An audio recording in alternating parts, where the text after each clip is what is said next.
You know, have you ever stopped to think why it's so much easier to get a refund for a cracked phone screen than it is to get a truly satisfying apology for a rude waiter? Well, the answer gets into this fundamental split in how we even think about and measure quality. Okay, let's get into it. Right, so we all experience failures, but they really fall into two completely different buckets. One is all about what went wrong with a thing, and the other is about what went wrong with an experience. And this just nails the core difference, doesn't it? On one side, you've got a physical, undeniable flaw, that cracked screen. You can see it, you can touch it. But on the other side, you have a feeling, a perception, a waiter was rude. That's totally intangible, and it's deeply personal. One is a flaw, the other is a feeling. So let's tackle the easy part first, the physical product. When we're talking about stuff you can actually hold in your hand, quality is pretty much a matter of hard facts and cold hard numbers. Now, the key phrase here, the one you really need to latch onto, is adheres to its formal specifications. What that really means is a high-quality product is just one that does exactly what its blueprint says it's supposed to do. It's not about being fancy or expensive, it's just about meeting a predefined, totally objective standard. And because it's all about meeting that standard, you can measure it with data. For any business, these numbers are absolutely everything. They're tracking defects, returns, warranty claims, because every single one of those things translates directly to cost and to their reputation.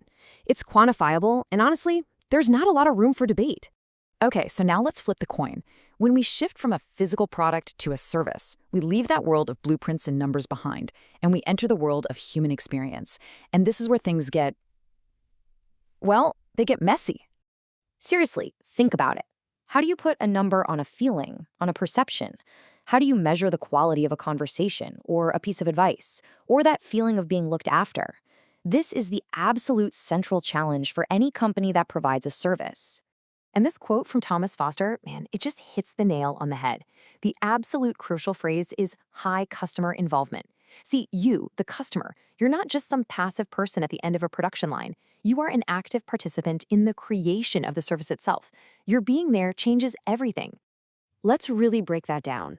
A product is tangible. You can touch it. A service? Nope. A phone is made in a factory months before you ever buy it, but a haircut happens right there, in real time, with you sitting in the chair. This simultaneous production and consumption with you right in the middle of it, that's what makes service quality so variable and so subjective. So if service quality is this fuzzy, subjective thing, how on earth does anyone ever get better at it? Well, you're not alone in asking. Researchers have spent decades basically trying to build a ruler for feelings, and they came up with some pretty brilliant frameworks. So the big foundational idea is called the Gap Model, and it's actually pretty simple. It says that quality isn't some fixed thing out in the world. Nope. It's the gap between what you expected to happen and what you perceived actually happened. If reality blows past your expectations, you think, wow, this is high quality. If it falls short, you feel like the quality is poor. It's all about that gap. Some of the early thinkers, like Grönraus, started to break this down. They saw service quality as having two parts. There's the what, which is the technical outcome, like did you get the meal you actually ordered?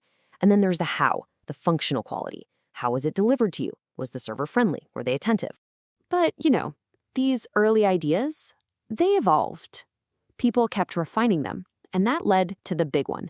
The most influential, widely used framework for measuring these perceptual gaps became known as SERVQUAL. This is the tool that really changed the game. And what's so smart about SERVQUAL is how it takes a vague feeling and breaks it down into 5 measurable dimensions. You can remember it with the acronym RADAR. There's reliability, did they do what they promised? Assurance, did they seem like they knew what they were doing? Were they trustworthy? Tangibles, what did the place, the people, the stuff look like? Empathy, did they actually seem to care about you? And responsiveness, were they quick to help? Let's make this real. Take just one of those tangibles at a nice restaurant. It's not just about the food. It's about all the physical evidence that screams quality. It's the knowledgeable staff in crisp uniforms. It's the soft lighting and the background music creating a vibe. It's even the design of the menu. And, yes, how clean the restrooms are. All of these tangible clues are shaping your intangible perception of the service. Okay, so why have we spent all this time talking about a flaw versus a feeling? Why does this even matter? Because in the world we live in today, that line between products and services is getting incredibly blurry. Here's the big takeaway. We don't really just buy things anymore. We buy experiences that are wrapped around those things. Just think about your smartphone. The product is the hardware, sure, but the service is the app store. It's the customer support you call. It's the software updates you get. A restaurant is just the perfect way to see this in action. The food is the product, right? You can judge its quality, taste, freshness, how it looks. But the welcome you get at the door, the attentiveness of the staff, the speed of the kitchen, that's the service. And you can't separate them. They combine to create one single overall experience.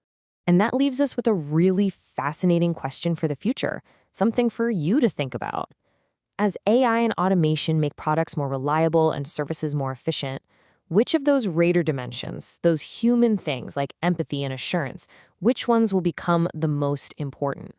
Which human elements of quality are we going to value the most?